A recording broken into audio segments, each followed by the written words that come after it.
नमस्कार दोस्तों, crime stories channel पर मैं राजेश आपका स्वागत करता हूं। दोस्तों, आज मैं आपको अपराध की जिस वारदात के बारे में बताने जा रहा हूं वो वारदात है पुणे, महाराष्ट्र से। तो चलिए दोस्तों, इस वारदात के बारे में हम लोग विस्तार से जानते हैं। उस समय दिन के यही कोई 10 बज रहे थे। मनीषा गेडाम अपनी पेइंग गेस्ट सहेली जेनेट के साथ बैठकर गपशप कर रही थी कि तभी जेनेट के मोबाइल पर कॉल आई। जेनेट, फोन मत काटना प्लीज, मुझे मनीषा से कुछ बात करनी है। 1 मिनट के लिए उसे फोन दो।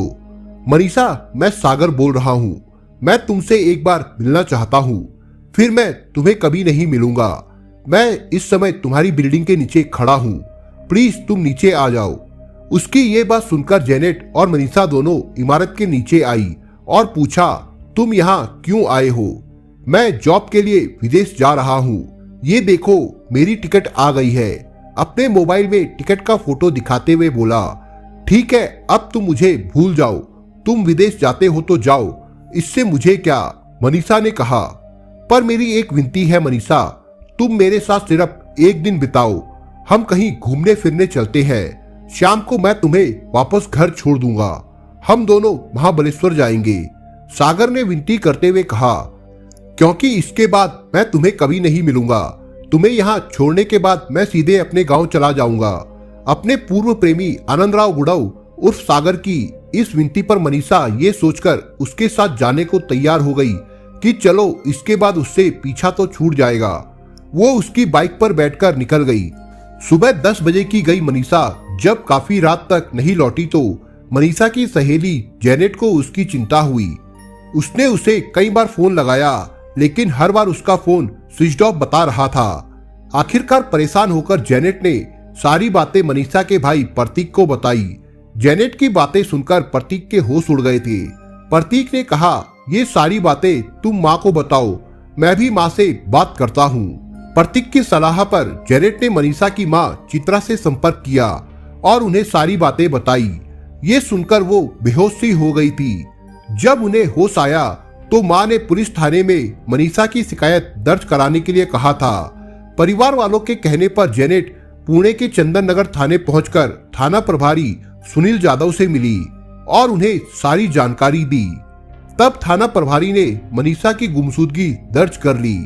थाना प्रभारी सुनील जाधव ने इस मामले को संज्ञान में तो लिया, लेकिन जिस तरह से उन्हें कार्रवाई करनी चाहिए थी वैसा कुछ नहीं हुआ।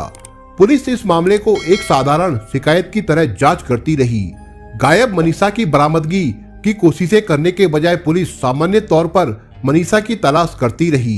इसी तरह 13-14 दिन निकल जाने के बाद मनीषा के घर वालों का धैर्य टूटने लगा तो मनीषा का भाई पुणे आया और एसीपी नामदेव चौहान से मिलकर उन्हें सारी बातें बताई और अपनी बहन मनीषा के गायब होने में सागर का हाथ बताया। उसने कहा कि वो उससे एक तरफा प्यार करता था और अक्सर उसे परेशान किया करता था। एसीपी नामदेव चौहान ने मामले की जांच इंस्पेक्टर सुनील थोपटे को सौंप दी। वरिष्ठ अधिकारियों के निर्देशन पर इंस्पेक्टर सुनील ने सहायकों की एक टीम बनाई, जिसमें उन्होंने एएसआई गजानन जाधव, भालचंद जाधव, सिपाही गणेश आवाले को शामिल कर मामले की जांच शुरू कर दी। जांच में पता चला कि सागर अमरावती जिले के थाना चादुर बाजार क्षेत्र में स्थित पपलपुरा गांव का रहने वाला था। पुणे पुलिस ने जब सागर का फोन ट्रैक किया तो उसकी लोकेशन चादुर बाजार क्षेत्र की मिली। ये जानकारी मिलने पर पुलिस सक्रिय हो गई। तुरंत चादुर बाजार थाने से संपर्क कर उन्हें सारी बातें बताकर पुलिस की एक टीम सागर के गांव के लिए रवाना हो गई।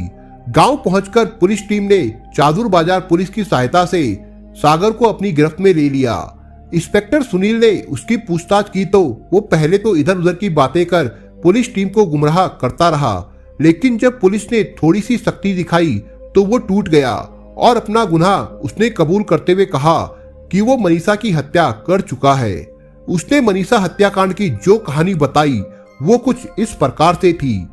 28 साल की सुंदर और महत्वाकांक्षी मनीषा गेडाम महाराष्ट्र के जिला अमरावती के गांव श्री कृष्ण नगर की रहने वाली थी। उसके पिता का नाम बापूराव गेडाम था। परिवार में मां चित्रा के अलावा 3 भाई बहन थे। भाई का नाम प्रतीक और बड़ी बहन का नाम सुहासिनी गेडाम था। सुहासिनी की शादी हो चुकी थी। वो अपने परिवार के साथ पुणे के हड़पसर के सिंधे बस्ती में रहती थी। भाई प्रतीक अमरावती के पाटे कॉलेज में इंजीनियरिंग की पढ़ाई कर रहा था।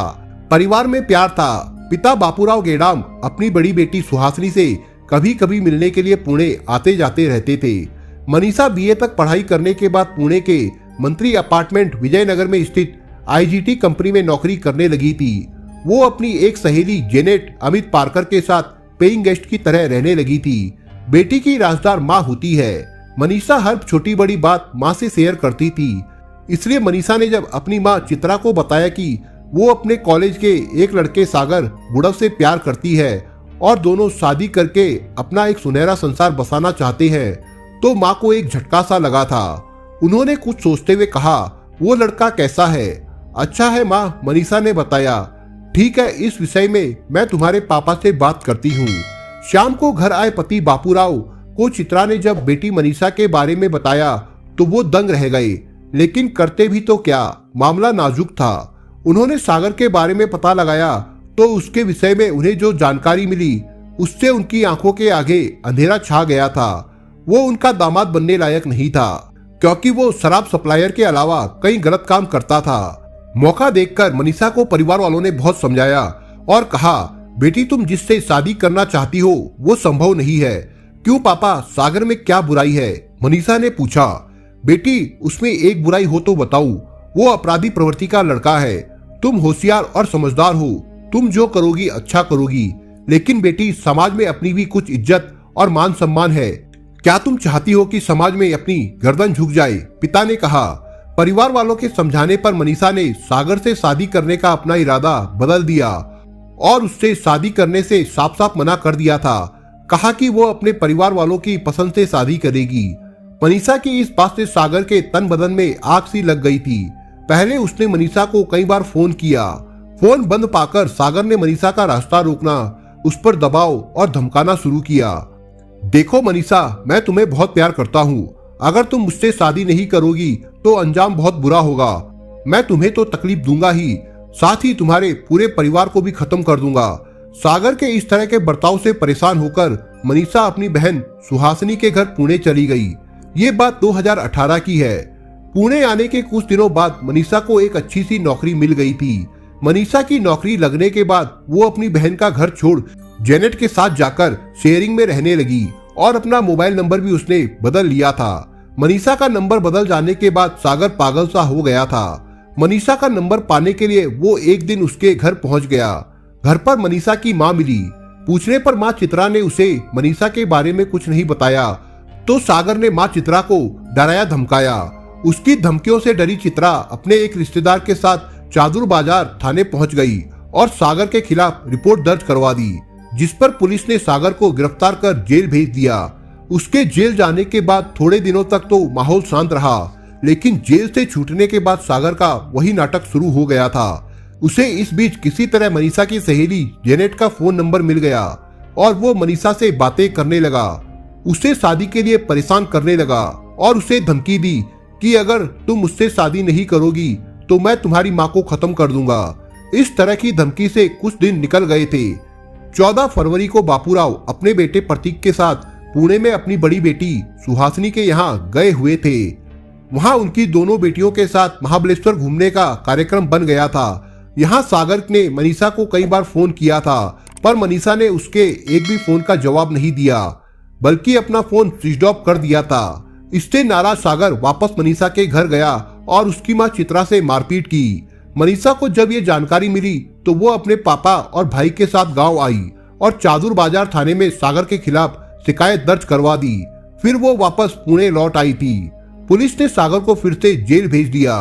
15 दिन जेल में रहने के बाद जब सागर बाहर आया तो उसे मनीषा से सख्त नफरत हो गई थी और इसके लिए उसने एक खतरनाक योजना तैयार कर ली थी। अपनी योजना के अनुसार वो पुणे आ गया था और उसकी सहेली जेनेट को फोन किया, लेकिन उस दिन उसका काम नहीं बना। मनीषा ने उस दिन उससे बात करने से मना कर दिया था। घटना के दिन मनीषा को आखिर सागर ने अपनी बातों के जाल में फंसा ही लिया था और उसके साथ कुछ समय बिताने के लिए वो तैयार हो गई थी। मनीषा के साथ सागर ने पहले महाबलेश्वर जाने की योजना बनाई, लेकिन चंदन नगर पुणे रोड पर आने के बाद उसने अपना इरादा बदल दिया। उसका मानना था कि वहां तक जाने में काफी रात हो जाएगी, इसलिए उसने अपनी बाइक भाटगर की तरफ मोड़ दी। जोगवाड़ी ब्राह्मण घर घूमने के बाद भाटगर वाटर बैंक के पास एक पत्थर पर जाकर दोनों बैठ गए। इसके पहले कि वे कुछ बातें करते, मनीषा का फोन आ गया था, जिस पर उसकी लंबी बातचीत चलने लगी।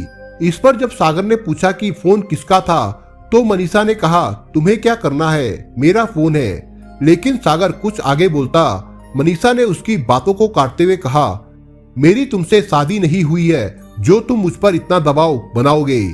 इस बात को लेकर दोनों में काफी कहासुनी हुई और क्रोध में आकर सागर ने पास में ही पड़े पत्थर को उठाकर मनीषा के सिर पर दे मारा। पत्थर के जोरदार हमले से मनीषा की एक दर्दनाक चीख निकलकर वहां के शांत वातावरण में खो सी गई। कुछ समय बाद मनीषा के खत्म होते ही उसने अपनी बाइक उठाई और अपने गांव अमरावती आ गया था। गांव आकर अपना फोन बंद कर चुपचाप बैठ गया था, जहां से पुलिस ने उसे अपनी गिरफ्त में ले लिया था। पुलिस ने उससे पूछताछ करने के बाद उसे उस जगह पर लेके गए जहां मनीषा की हत्या हुई थी। उस जगह पहुंचकर पुलिस ने घटना स्थल का बारीकी से निरीक्षण किया। मनीषा का मोबाइल अपने कब्जे में लेकर उन्होंने शव का पंचनामा तैयार किया। फिर उन्होंने शव को पोस्टमार्टम के लिए भेज दिया। आनंदराव गुड़व उर्फ सागर से विस्तार से पूछताछ करने के बाद पुलिस ने धारा 364, 302 और 34 के अंतर्गत मुकदमा दर्ज कर उसे पुणे की यरवदा जेल भेज दिया। दोस्तों, आप अगर चैनल पर नए हो तो आप चैनल को सब्सक्राइब करने के साथ कमेंट बॉक्स में इस कहानी के बारे में अपने विचार जरूर लिखिएगा। मिलता हूं एक नई कहानी के साथ, तब तक के लिए अपना ख्याल रखिएगा। धन्यवाद।